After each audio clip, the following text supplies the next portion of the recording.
We have a session by Kunle Adelowo, and it's on AI for a better world, driving development and civic good with data and AI. A round of applause as it comes up, please.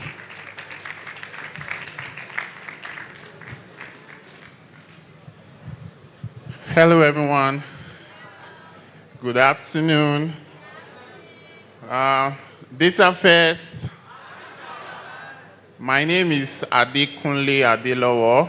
I work for an organization known as Dataphyte. I'm sure most of you were here during the earlier conversation. So Dataphyte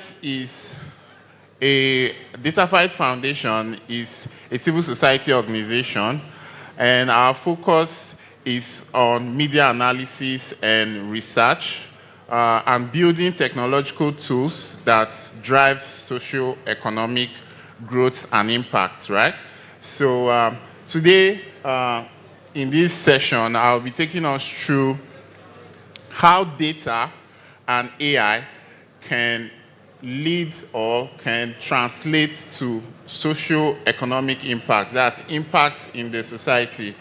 I know we all here were more of data people, technological people, but this session I'm trying to show us how, our work as data engineers, as data scientists, will translate into a primary school being built in a particular local government, or how our work as a data engineer will translate to interventions in particular local communities, right?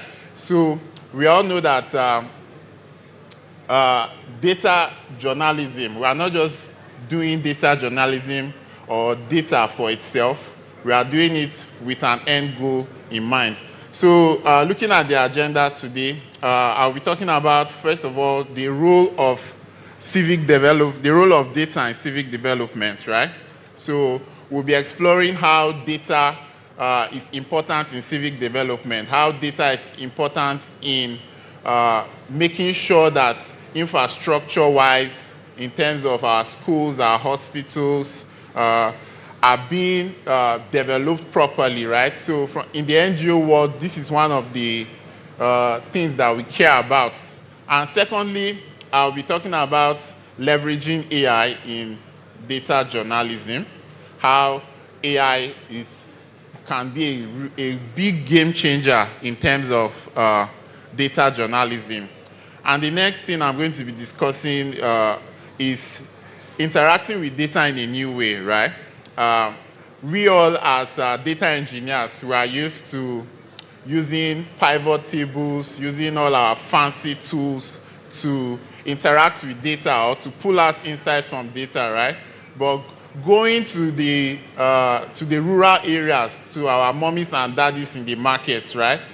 They don't know what a pivot table is. They don't know even how to filter or to sort a particular table, right? So we'll be looking at how AI can help this set of people interact with data in a new way.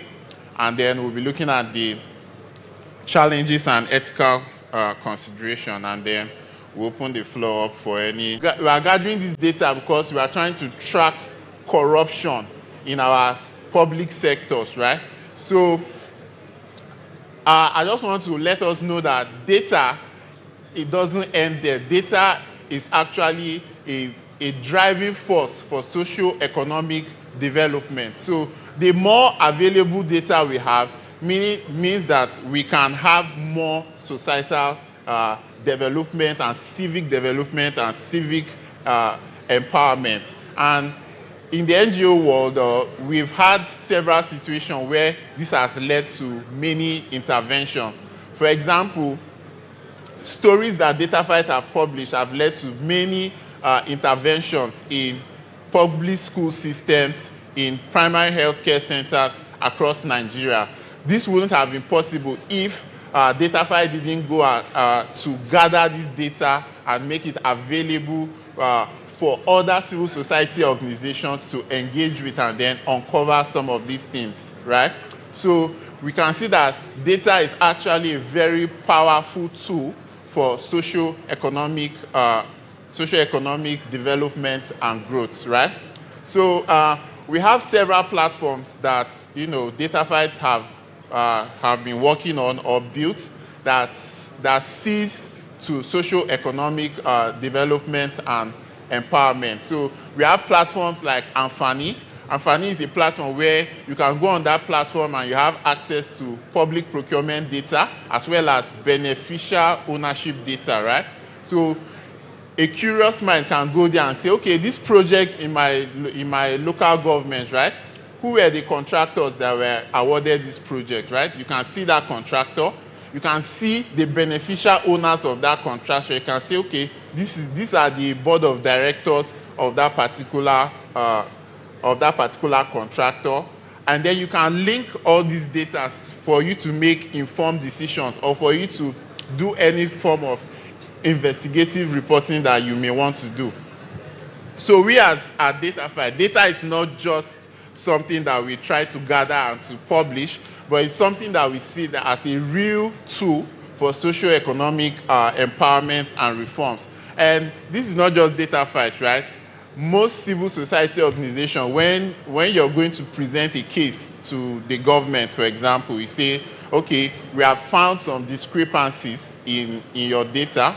Probably a particular project was budgeted for and it was awarded, but it was not implemented, right? You need data as your proof. You need data as your hard facts, such that when you are going to for advocacy in all these government institutions, you have factual data to back up your claim. So we can see that data is not just something that we are trying to gather, but it's actually a very important tool in dispatching, civic advocacies and trying to bring about change in our society. So there are many other examples of where, different civil society organizations have used data to bring about change. Yeah. So data, one thing we need to know, sorry, previous slide. Data is next slide, please. Something we need to know about data is that data on its own has no power, right? My pivot table alone cannot bring about change in my community, right? My really cool visualization about the projects or about all the allocated projects in my local governments alone cannot bring about change in the society. So what really drives change in the society is data and engagement, right? So we need people to engage with this data. We need data that people will engage with. So it's the engagement with this data that brings about this change. So how do I mean by that? So the data alone will not bring about this change, but people like us, data journalists that are making visualizations, for example, sparking meaningful conversations in the public domains, inspiring actions from different people, right? Data alone cannot inspire action. First of all, you need to understand what data you are looking at, right? Before anybody will be inspired to take any action about any data, first of all, they need to understand that data.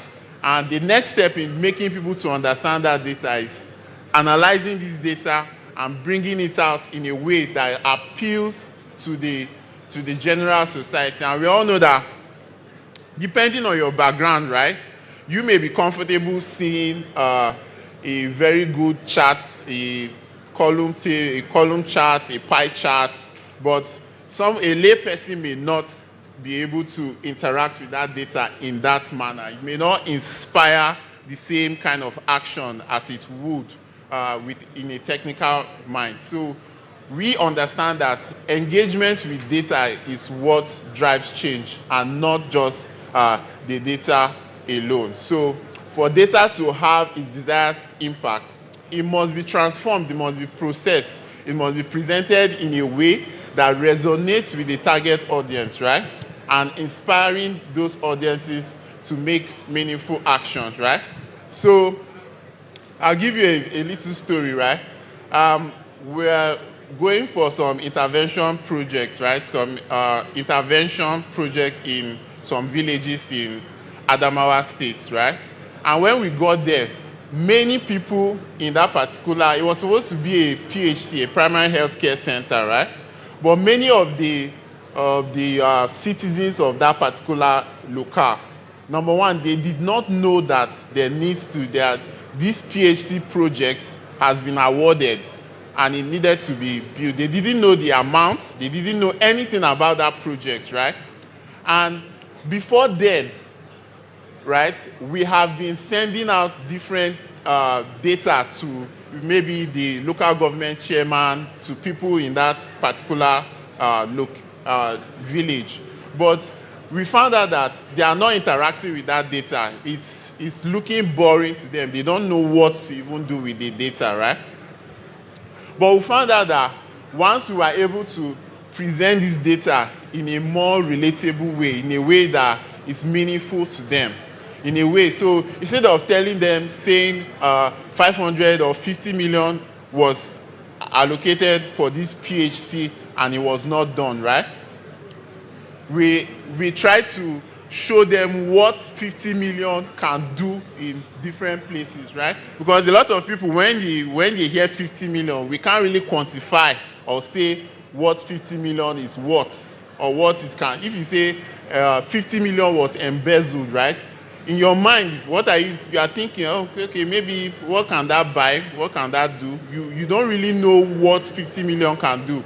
But if I visualize and say 50 million is 5 classrooms, it can provide water for you for 10 years in this place, can build 10 boreholes, then you begin to have a clearer sense of what the monetary value of 50 million is. And that's the way that we are looking of presenting data to people and making them engage with the data and inspiring action in these communities. Next slide, please. Next. So next, I'm going to be talking about how AI fits into this picture, right? And in that aspect, I'm also going to be talking about data journalism, right? So data journalism is about gathering and processing data in ways that inspires positive action and creates lasting societal impact. Like I said, gathering data is not just about gathering data. It's about what you do with the data. It's about how you engage with the data. And data journalism is that aspect that takes this data and then presents it in a way that will inspire action among people, that will help people make more meaning of the data, that will make the data interesting for people to want to engage, right?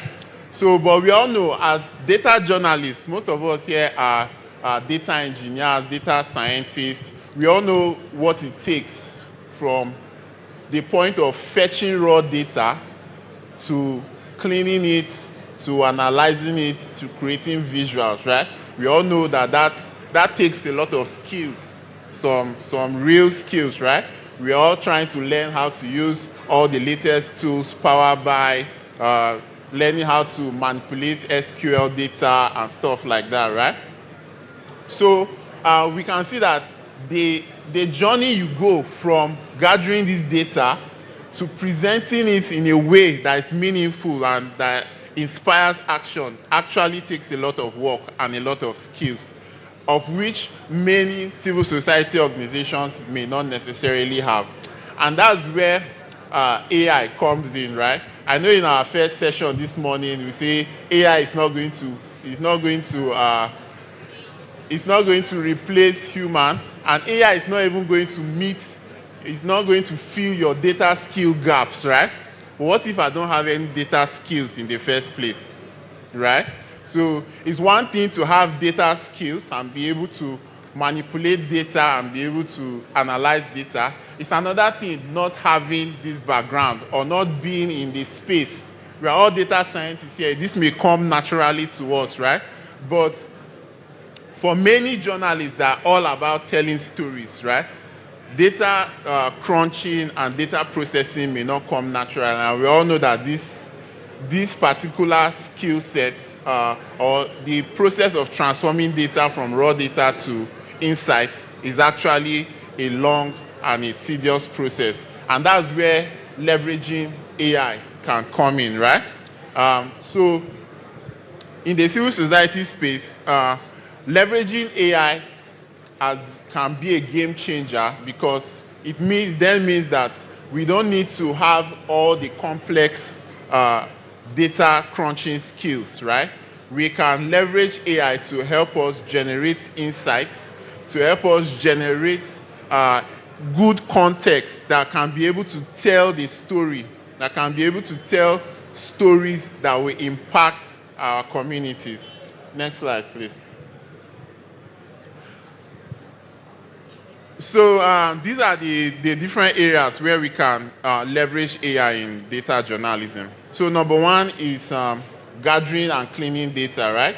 So access to public data is undergoing a significant transformation, with AI playing a crucial role in capturing, structuring, and formatting data more efficiently and accurately than ever before. So a lot of things that we do in data journalism, or in data science, should I say, is about producing structured data, right? It's about taking, for example, our budget. It was published in a PDF format, right? It was just a PDF was published. That's how it comes from the National Assembly, right? But in order for you to use this data, you need to make it structured. You need to convert it to your Excel, to your CSV, to your JSON, right? And we all know that that process till this point has always been tedious, right? So in terms of gathering public data and producing structured outputs, AI can be a very, very powerful tool in that. So in data journalism, most of what we do is trying to get any unstructured data that we may have. An example could be in terms of reporting procurement processes, right? So a particular project, should I say, is about monitoring corruption in public procurement spaces, right? And in order for you to monitor corruption in public procurement, the first thing you need to do is to have access to all the contracts that are being awarded via the MDAs, right? Is to have access to the tendering process, right? To all the people that bidded for that particular information, right?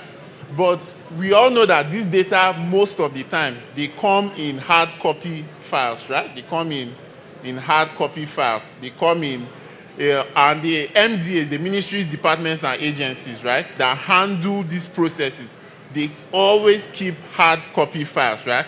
And we need this data to be in a structured way such that we can analyze it, right? So getting from your hard copy files to structured data has always been tedious. I've been in this space for over 8 years now.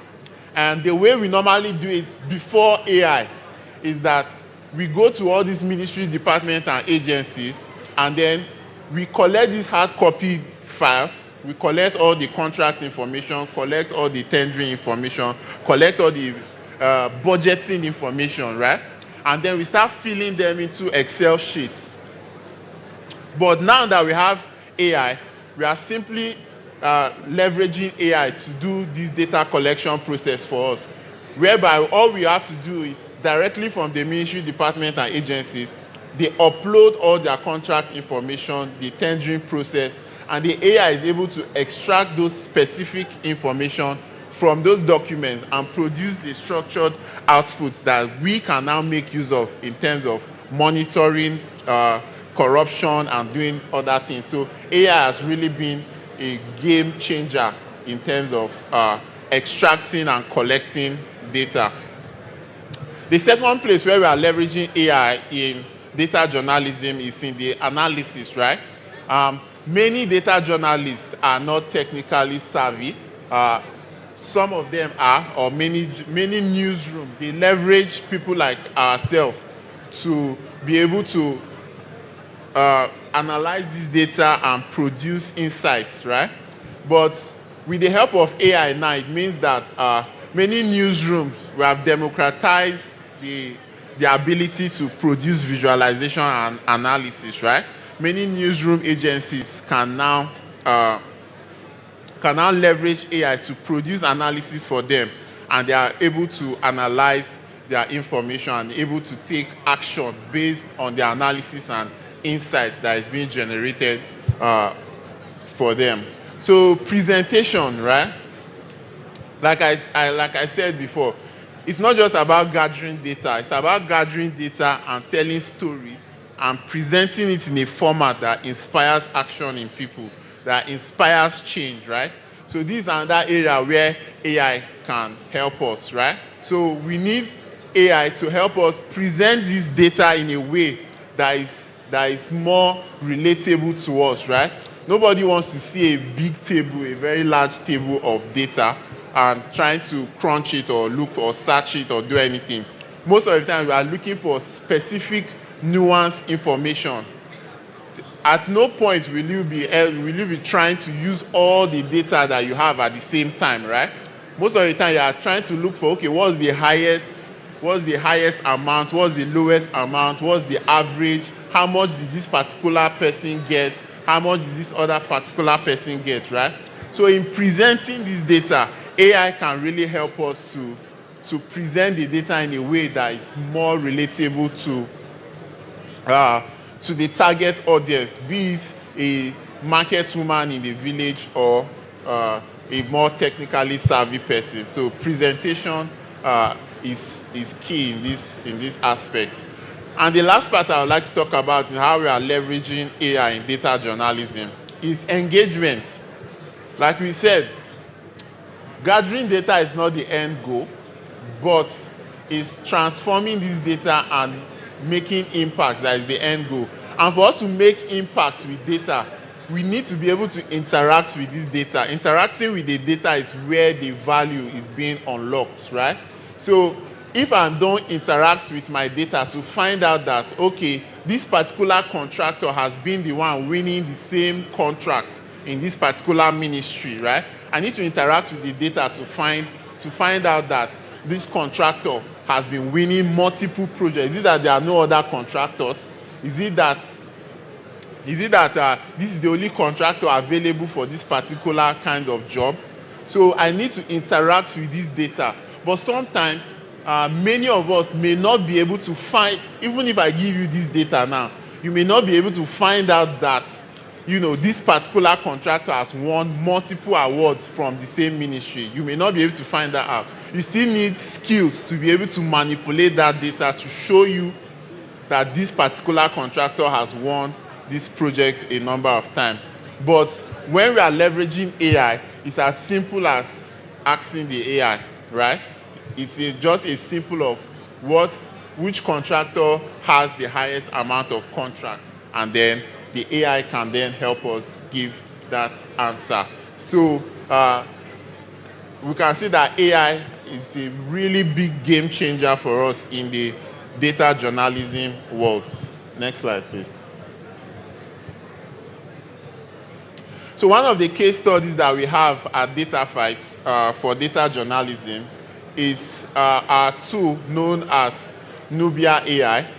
So Nubia AI is a tool that we have built in-house, following all what we have just said about, trying to bridge the gap between your raw data and your insights, your raw data and inspired action, between raw data and civic impact, between raw data and transformation, raw data and interventions, right? So we've come up with this Nubia tool, and what we plan or what we are doing with it is to help newsrooms and journalists that may not have the data skills to be able to generate insights from their data, right? So on this platform, you can go on the platform, upload your data. It accepts multiple formats of data, both CSV, PDFs, and audio, video. You can add this data there and generate insights from the data. So doing this, we are able to shorten the time span from gathering this data to getting insights from it. So this is one of the features of this platform. And that thing is being able to generate stories from your data, right? So editorial teams can leverage the power of Nubia AI to generate captivating content moving at the speed of light, right? I don't know how many of us, you have read a very, very nice story before. You read this story, it was very nice, it was inspiring, you are reading this story, oh my gosh, it's so nice. But at the end of the day, I want to ask us a question. If you discover that that story that you read, that you enjoyed so much, was written by an AI, how many of us will be offended? Okay, I can see some hands up. Okay. So, so you can see that we're trying to strike a balance between what AI-generated content and human-generated content, right? But I always have this analogy that I use. I ask people all the time. I say, let's say I'm the president of Nigeria and I ordered police to arrest somebody, right? Who arrested the person? Is it the police or am I the one that arrested the person? So, but I'm the one that ordered police to arrest somebody, right? So, by transitive property, I'm still the one that arrested that person. So, we can apply the same analogy with AI. So, if I prompt AI to write a story for me, am I the one that wrote the story or is it AI that wrote the story? Okay, so, but we need to be able to strike the balance, right? Because it's actually from our inputs that AI is able to generate these outputs, right? AI cannot do anything on its own, but with human input. The only thing we are using AI to do is to create efficiency, right? To speed it up, right? Trust me, what I can write with AI is different from what someone else can still write with AI, right? So I can produce wonderful content with AI. Someone else may produce content that is not so good with AI, right? So this is an advocacy for those of us that may be offended by AI-generated content. So this is some of the works that we are doing with Nubia AI. Also, we are also trying to train or fine-tune. They know things about the Nigerian content. This way, they are able to generate stories that are more African, that are more Nigerian, that they can write in a Nigerian style, right? Such that we are still able to produce captivating content. Because like I said, the goal is not just to produce content. The goal is to produce content that inspires action, right? Content that people will enjoy, content that sparks up ideas, content that sparks up public conversations about societal issues. That's the main goal. So these are some of the works that we are doing with Nubia AI. Next slide, please. So I want to speak about interacting with data in a new way. I already alluded to this, that the fact that you have a large set of data here doesn't mean that you can get what you want from that data, right? Most of the times we are looking for nuanced information in that data, right? Sometimes we may want to find the needle in the haystack, right? We may want to compare, right? We want to compare between prices of this and prices of that, right? But in doing so, we realize that we need to be able to, first of all, whatever platform you are using to do this comparison or this analysis needs to enable you to click a button or press this or press that to be able to bring out that visualization, right? But with AI now, I believe that the future of interacting with data is more human. Interacting with data is now about you speaking to your data, not even necessarily typing, you speaking with your voice, your human voice. We are going to be doing away with clicking of buttons and trying to manipulate different visuals, right? So the future of interacting with data is more human, which in turn is just speaking with the data. Next slide, please. Next slide. Yeah, so I have just say don't waste time trying to manipulate your spreadsheet to find information. Just ask AI.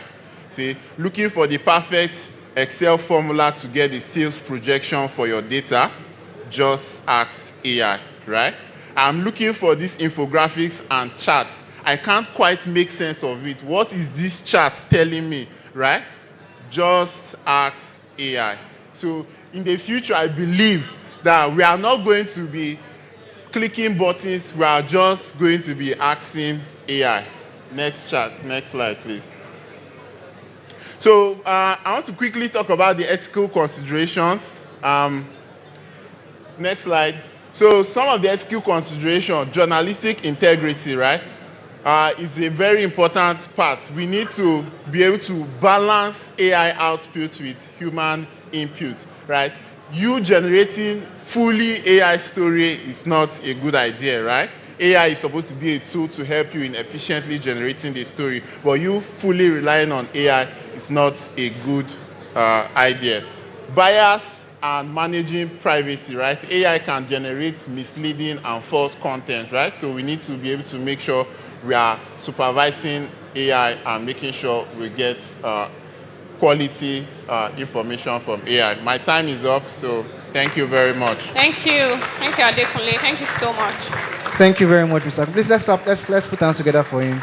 I know it's been a very long day, and we all deserve this hand clap. Let's just clap for him. Thank you very much. Like we mentioned earlier on, he's one of our expert session speakers. We said we have our lightning talks, we have our general talks, and then we have our expert session talks, where we invite experts to talk about certain areas. So right now, I would like to appreciate Mr. Kunle. So on behalf of DataFest Africa organizers, I'd like to say thank you. Please, the paparazzi.